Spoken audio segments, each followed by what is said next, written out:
Kaugnay na napipintong impeachment trial, makakausap po natin si House Committee on Good Government and Public Accountability Chairperson at isa sa House Panel Impeachment Prosecutor sa si Manila Congressman Joel Chua. Congressman Joel, magandang gabi po and thank you for joining us tonight. Good evening, sir.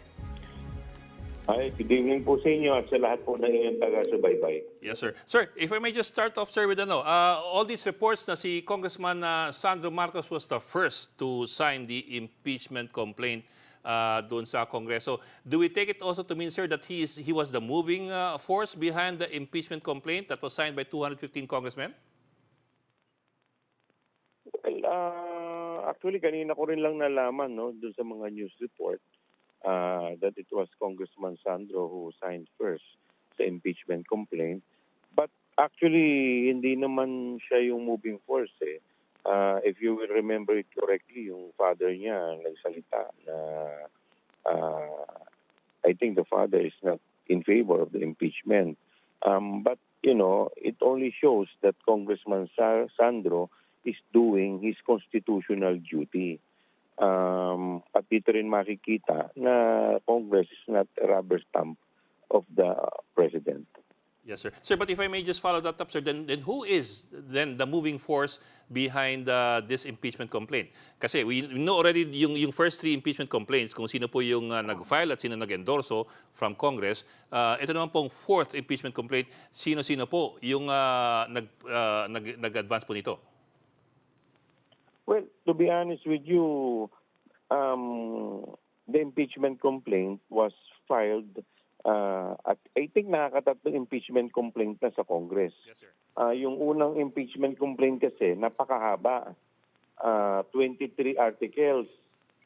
So kung ito pong impeachment complaint na to, isasubmit pa po namin to sa Committee on Justice. Obviously, tapos lang ang Kongreso, hindi pa rin po namin tapos talakayan ito sa Committee on Justice. All the 23 articles of the impeachment. Now, maraming congressman na medyo hindi sang-ayon dyan.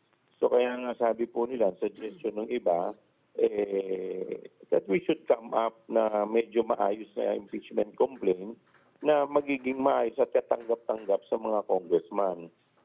Alam po ninyo, yung mga kababayan po natin, talaga namang nagtatanong na sa amin, kinakalampag kami kung ano nga po yung nangyari dun sa mga impeachment complaint na isinampa. So, ito naman pong nangyari ngayon ay inaktuhan lamang namin yung impeachment complaint. So, ito na po yung mag-overtake dun sa tatlong impeachment complaint na isinampa po. Okay. Kong, nag-adjourn po ang Senado at around 7 p.m. Walang banggit tungkol sa articles of impeachment. Hindi man lang sinabi ni Senate President Escudero na they are in receipt of the articles of impeachment. Walang na-convene na impeachment court. Any plans from your part na kausapin ng inyong counterpart sa Senado to act on the impeachment case immediately o okay lang po sa inyo if sa June na nga po talaga ito matakel kung sakasakali? Well, insofar as Congress is concerned, ginawa na po namin ang aming constitutional mandate.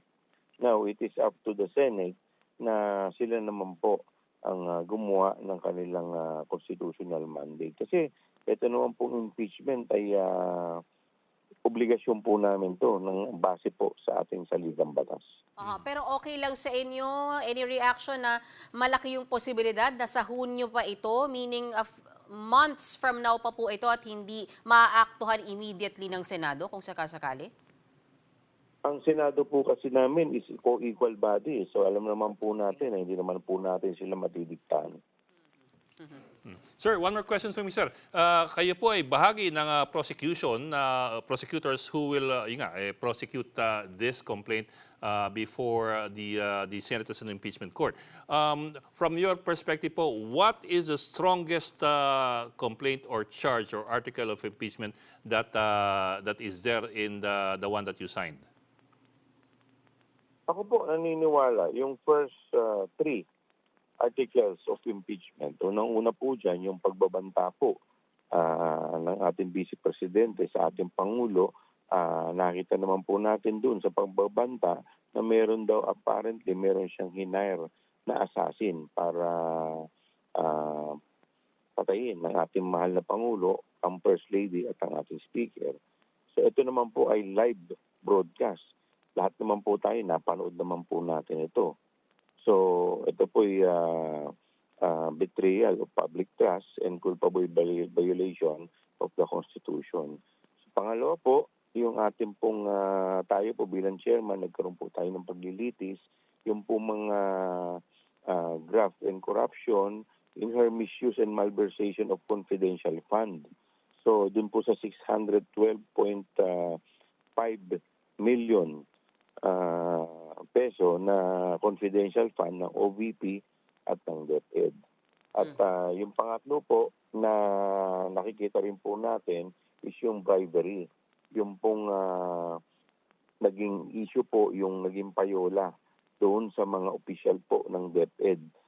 At ito po inamin ni Yusek Mercado at ng ilang pa pong mga opisyal ng DepEd. Okay.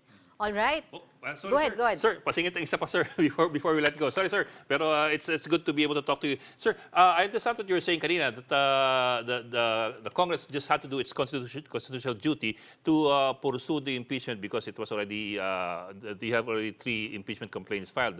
I was wondering, however, kung kasi this goes beyond ministerial, which means the consideration of the 3 previous impeachment complaints. This is a 4th impeachment complaint where you had basically a digestion of all the 3 other complaints and signed by 215 congressmen. So it is not ministerial anymore. It is pushing and pursuing an impeachment complaint to the next level. In which case, sir, that's why I was asking, sino ho yung who was in charge or who was taking charge of pursuing the impeachment? Yung Congress po, kasi po kami po yung mga complainant dito eh. Yung mga pumirma po, kami po yung mga complainant dito.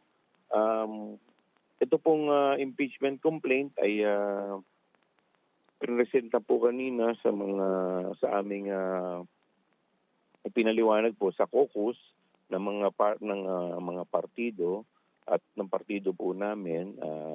So may mga nag-question, may mga nagpaliwanag at siyempre may mga issues ng mga tinanong at hindi naman po ito sa pilitan. So kung ikaw ay pipirma, okay lang naman. So lahat naman po ay pumirma. Okay. All right. Maraming salamat po sa inyong oras, Manila Representative Joel Chua, isa sa House Panel Impeachment Prosecutors. Thank you, sir. Mga kapatid, Ed Lingaw po, maging maalam at may pakialam sa mga napapanahong balita sa ating bansa. Para sa mas malalimang pagtalakay at paghimay sa mga issue at headlines, tumutok lamang at pag-subscribe sa social media pages ng News 5.